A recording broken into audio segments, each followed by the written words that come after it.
নমস্কার বন্ধুরা, জ্যোৎস্না রীতিকথায় আরেকটি নতুন পর্বে তোমাদের সকলকে স্বাগত জানাই। বন্ধুরা, সামনেই আসছে ভাতৃদ্বিতীয়া বা ভাইফোঁটা।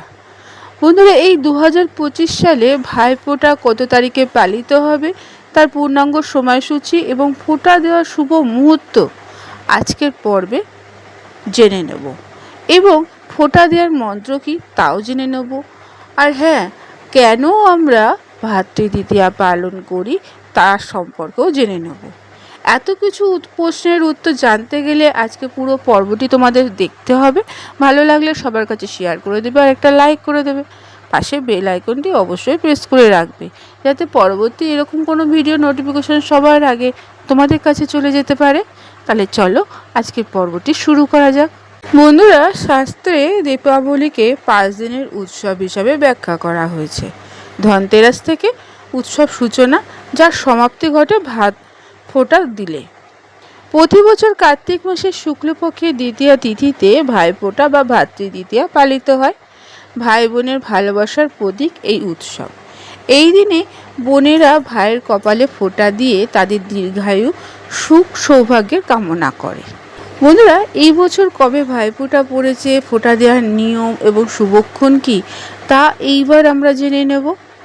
বন্ধুরা, 2025 সালে কার্তিক মাসের শুক্লপক্ষের দ্বিতীয়া তিথি শুরু হচ্ছে আগামী 22শে অক্টোবর রাত 8টা 16 মিনিটে এবং শেষ হবে 23শে অক্টোবর রাত 10টা 46 মিনিটে। উদয় তিথি অনুযায়ী 23শে অক্টোবর বৃহস্পতিবার ভাইফোঁটা পালিত হবে। বন্ধুরা, ফোঁটা দেওয়া যেমন শুভ তিথি থাকে তেমনি শুভক্ষণও থাকে। সেরকমই 23শে অক্টোবর দুপুর 1টা 13 মিনিট থেকে 3টে 28 মিনিটের মধ্যে ভাইকে ফোঁটা দেওয়ার উত্তম মুহূর্ত রয়েছে। অর্থাৎ মোট 2 ঘন্টা 15 মিনিট সময় থাকছে ভাইকে ফোঁটা দেওয়ার জন্য শুভক্ষণ। বন্ধুরা, ভাইকে ফোঁটা দেওয়ার যেমন শুভ মুহূর্ত থাকে তেমনি মন্ত্রও আছে।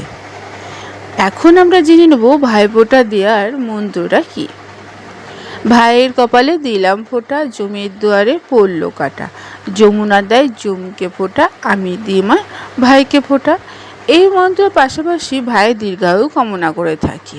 বন্ধুরা, এইটাও তো সাধারণত আমরা ভাইকে ফোঁটা দেওয়ার সময় বলে থাকি, কিন্তু সঠিক মন্ত্র হলো ভাতস্তব ললাটে হি দদামি তিলকং শুভম, অতপরং যমোদ্দারে ময়া দত্তাং হি কণ্ঠকম।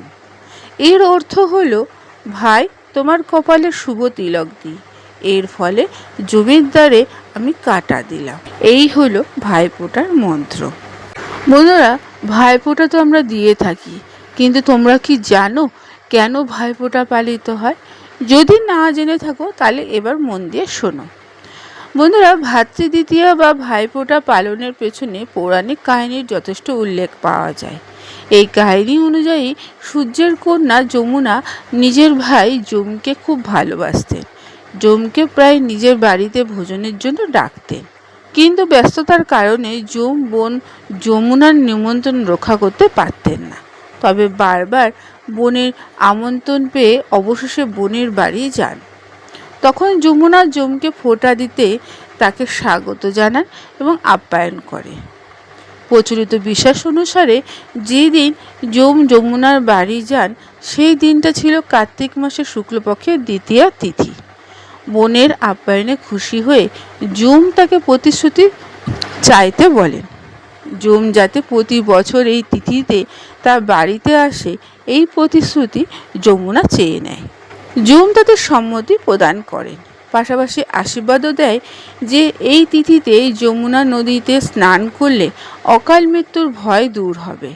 আবার যে ভাইয়েরা এই দিন বোনের বাড়ি গিয়ে ফোঁটা নেবে তারা দীর্ঘায়ু লাভ করবে, পাশাপাশি সুখ সমৃদ্ধিও লাভ করতে পারবে। মনে করা হয় এরপর থেকেই ভাইফোঁটা পালন করার রীতি শুরু হয়েছে। বন্ধুরা, আজকের পর্বটি এখানেই শেষ করলাম।